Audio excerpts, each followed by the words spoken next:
Now, let's go to the stable. There we go. Where the Hampden Academy Broncos played host to the Mount Blue Cougars. We're going to stay in the second quarter with this one. Broncos up 11. Grace Labrie shot is no good, but Aubrey Shaw with the offensive rebound keeps her head up, kicks it out to an open Nia Studley, steps up to the wide open shot and drains it for two. Mount Blue's Elise Maston drives to the hoop, but Caitlin Adams denies the shot. You'll hear her name quite a few more times. But first, ensuing rebound, Reese Nye is going to make a great basket cut, set up with a great screen and pass from her teammates, catches one dribble post fade. This shot is good to go.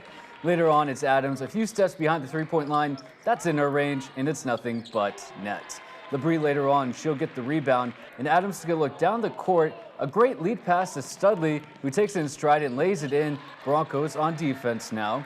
Adams, she's going to swipe the ball away, and she's going to do it all by herself for the easy 2 points. Broncos win it at the stable, 73-27.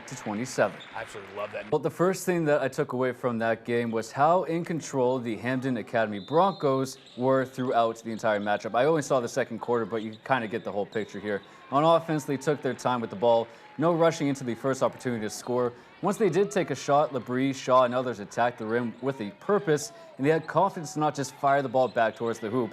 And for how good they were on the boards, the same could be said about their defensive play, attacking the passing lanes, getting to loose balls, boxing out, and that hustle paid dividends on the offensive side of the ball. And for Mount Blue Cougars, if they limit turnovers and they find a game plan that works for them on offense, then they have the talent to compete with anyone. And last thing I'll say about the Broncos, their fast break offense is what's going to set them apart moving forward. They don't just run down the court, hoist up any shot that comes their way. And I mean, what's the point? I mean, there's no shot clock in high school basketball, right?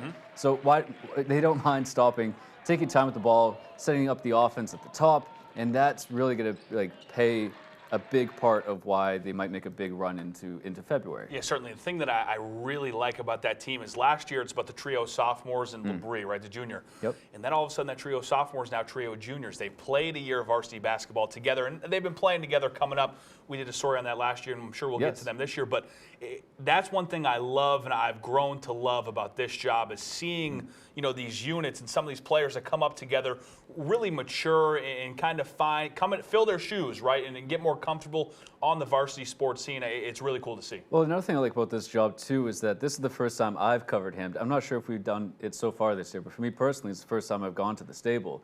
And I remember them last year, the stories that you guys would do on them. It's like, oh, yeah, this was a really interesting team with the roster that they had. So going into the game, I was like, I don't know what to expect. Are they going to be as good as they were last year? Is there going to be, maybe a drop-off in some regards? But no, they played all out on both ends of the court, and it was absolutely great to watch. And one of the best parts about it is the community, right? Like probably since they've been in probably 6th, 7th grade, coaches at the varsity level, and the talk around the town is like, hey, they're coming up. They're going to be here eventually, and finally they're here for Hampden Academy Broncos fans to enjoy.